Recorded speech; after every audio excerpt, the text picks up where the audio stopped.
हमारे देश में कई दिनों से खिलाड़ी खेल का मैदान छोड़कर दिल्ली के जंतर मंतर पर प्रदर्शन करते दिख रहे हैं। मामला है डब्ल्यूएफआई के अध्यक्ष पर यौन शोषण का आरोप। हमारे देश में ऐसे कई नियम कानून हैं जहां शिकायत करने पर तुरंत एफआईआर दर्ज होती है और जब मामला हो बेटियों से जुड़ा, महिला सुरक्षा का, तो और तेज एक्शन लिया जाता है। तो फिर खिलाड़ियों को धरने पर क्यों उतरना पड़ा? आखिर प्रदर्शन का रास्ता क्यों अपनाना पड़ा? एफआईआर दर्ज करवाने के लिए कोर्ट का सहारा क्यों लेना पड़ा? क्या सब नियम कानून सिर्फ आम जनता के लिए होते हैं? अगर कोई 6 बार का सांसद और बाहुबली हो तो एक्शन लेना इतना आसान नहीं होता क्या? लेकिन सबसे बड़ा सवाल यह है कि देश में आम महिलाएं ही नहीं बल्कि देश का नाम गर्व से ऊंचा करने वाली महिला खिलाड़ियां भी अब यौन शोषण का शिकार होती हैं और फिर शिकायत भी दर्ज नहीं होती। नमस्कार, आज की खबर में आपका स्वागत है। मैं हूं आपके साथ शिखा मेहरोत्रा। महिला पहलवानों ने भारतीय कुश्ती महासंघ के अध्यक्ष और बीजेपी सांसद बृजभूषण शरण सिंह के खिलाफ यौन उत्पीड़न का आरोप लगाते हुए दिल्ली पुलिस ने शुक्रवार को 2 प्राथमिकी दर्ज कराई।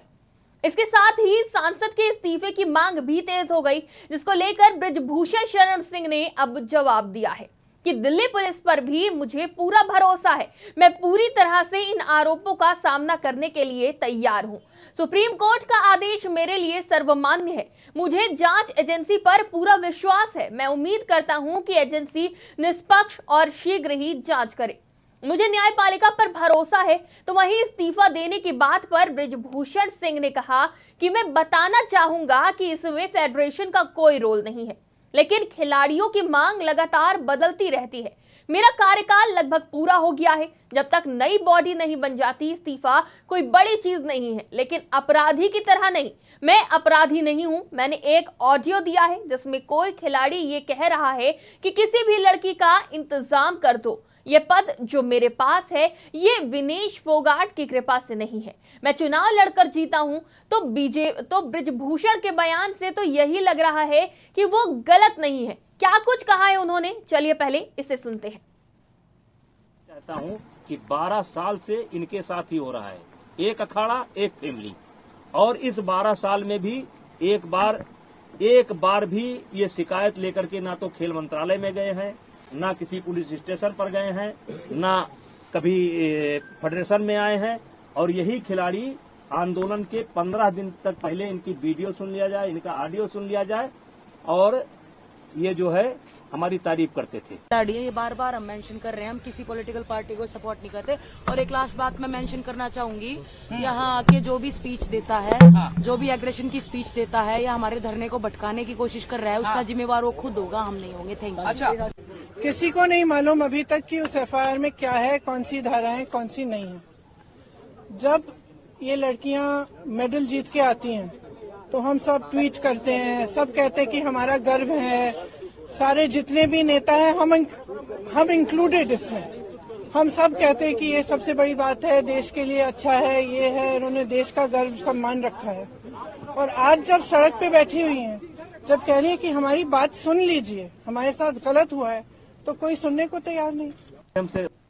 आपने तीनों के बयान सुने कि किस तरह से बृजभूषण ने कहा उन्हें फंसाया जा रहा है, उनका न्यायपालिका पर पूरा भरोसा है, कानून पे भरोसा है। तो बृजभूषण के बयान से तो यही लग रहा है कि वो गलत नहीं है, उन्हें फंसाने का प्रयास किया जा रहा है। लेकिन विपक्ष भाजपा और बृजभूषण पर हमलावर है। हालांकि बीते दिन दिल्ली पुलिस के कहने पर एफआईआर तो दर्ज कर ली गई, पर इसकी कॉपी ना तो अभी तक बृजभूषण को मिली है, ना ही पहलवानों को। हालांकि इस फैसले पर पहलवानों ने खुशी जताई है, लेकिन ये प्रदर्शन अभी खत्म होने वाला नहीं है। बृजभूषण की गिरफ्तारी के बाद से ही ये प्रदर्शन खत्म होगा। भारतीय ओलंपिक संघ की अध्यक्ष पीटी उषा ने कार्यकारी समिति की बैठक के बाद पहलवानों का सड़क पर प्रदर्शन करना अनुशासनहीनता बताया था। इससे भारत की छवि खराब हो रही है, ये बात भी कही थी। पीटी उषा की बात सुनते ही साक्षी और विनेश रो पड़ी। 21 अप्रैल को 7 महिला पहलवानों की शिकायत देने के बावजूद भी कोई शिकायत दर्ज नहीं की गई, जिसके बाद पहलवानों ने न्याय के लिए कोर्ट का दरवाजा खटखटाया। ये पद जो मेरे पास है, ये विनेश फोगाट की कृपा से नहीं है। ये बात कहते हुए खुद आपने सुना है किस तरह से ब्रजभूषण ने कहा। और जिस तरह से एफआईआर की बात करी जा रही है, इसको लेकर भी प्रियंका गांधी जब प्रदर्शन स्थल पहुंची, उन्होंने खिलाड़ियों से बात करी तो उन्होंने भी ये कहा कि कौन सी धारा लगी है, कौन सी धारा नहीं लगी है, इसके बारे में अभी कोई जानकारी नहीं है, क्योंकि एफआईआर की कॉपी नहीं मिली है। तो वहीं अगर बात करें प्रदर्शनकारियों की, तो उनका कहना है कि जिस तरह से जो विपक्षी दल इनके धरना प्रदर्शन पर आ रहे हैं, वो उसके जिम्मेदार खुद हैं। किसी भी पार्टी को ये खिलाड़ी समर्थन नहीं देते हैं। तो ये बयान तो सामने आया है, लेकिन विपक्ष की बात करी जाए तो विपक्ष इस मौके को भुनाने का कोई मौका नहीं छोड़ रहा है, इस मौके को भुना रहा है। बात करें प्रियंका गांधी की, तो वो भी समर्थन देने पहुंच गई, वो भी ब्रजभूषण पर आरोप लगाती नजर आ रही हैं। उन्होंने कहा कि महिलाओं के लिए जिस तरह से कानून है, लेकिन जिस तरह से आरोप लगाए जा रहे हैं, ब्रजभूषण पर कोई कार्रवाई नहीं हो रही है, एफआईआर दर्ज हुई है, लेकिन उसमें कौन कौन सी धाराएं हैं, कौन सी धाराएं नहीं है, ये सब चीजें सामने नहीं आ रही हैं। लेकिन अगर बात करें ब्रजभूषण के बयान की, जो उन्होंने मीडिया को बयान दिया है, उसमें साफ तौर से सुना जा रहा है कि वो ये कह रहे हैं कि उन्हें फंसाया जा रहा है। तो जिस तरह से ये पूरी गुत्थी उलझी हुई है, अभी इसमें कई खुलासे होने बाकी है, क्योंकि कहीं ना कहीं पक्ष और विपक्ष आमने सामने है। सरकार पर आरोप लगाए जा रहे हैं, जो खिलाड़ी हैं वो इस्तीफे की मांग कर रहे हैं। तो वहीं ब्रजभूषण की बात करी जाए तो उनका ये मानना है कि उन्हें कानून पर पूरा विश्वास है, जल्द से जल्द सच सामने आएगा, जब जांच होगी, कार्रवाई होगी। लेकिन जब उनसे इस्तीफे की बात करी गई तो उन्होंने सीधे तौर पर कह दिया कि इस्तीफा देना कोई बड़ी चीज नहीं है, वो इस्तीफा कभी भी दे सकते हैं, लेकिन जल्द ही चुनाव होने वाले हैं और उससे पहले वो इस्तीफा नहीं देंगे, क्योंकि चुनाव के पहले अगर वो इस्तीफा दे देते हैं तो ब्रजभूषण का यह मानना है कि वो अपने ऊपर लगे आरोपों को स्वीकार कर लेंगे। लेकिन उन्होंने ये कहा है कि वो इन आरोपों को स्वीकार नहीं करेंगे, क्योंकि वो गलत नहीं है। तो बस कुछ दिन बचे हैं, उसके बाद चुनाव होना है WFI का, उसके बाद नए अध्यक्ष की नियुक्ति हो जाएगी और ये जिस तरह से मामला चल रहा है, इसमें जांच भी और तेज हो जाएगी। तो अब इसमें कहीं ना कहीं जिस तरह से कोर्ट की एंट्री हुई है और ये बड़े आरोप भी लगाए गए हैं कि इतने दिनों से ये मामला चल रहा है, लेकिन जो खिलाड़ी थे उन्होंने न्यायालय का रुख नहीं किया। तो चलिए एक बार फिर से आपको वो बयान सुनाते हैं, किस तरह से ब्रजभूषण ने बयान दिया है और क्या कुछ कहा है, एक बार फिर सुनिए।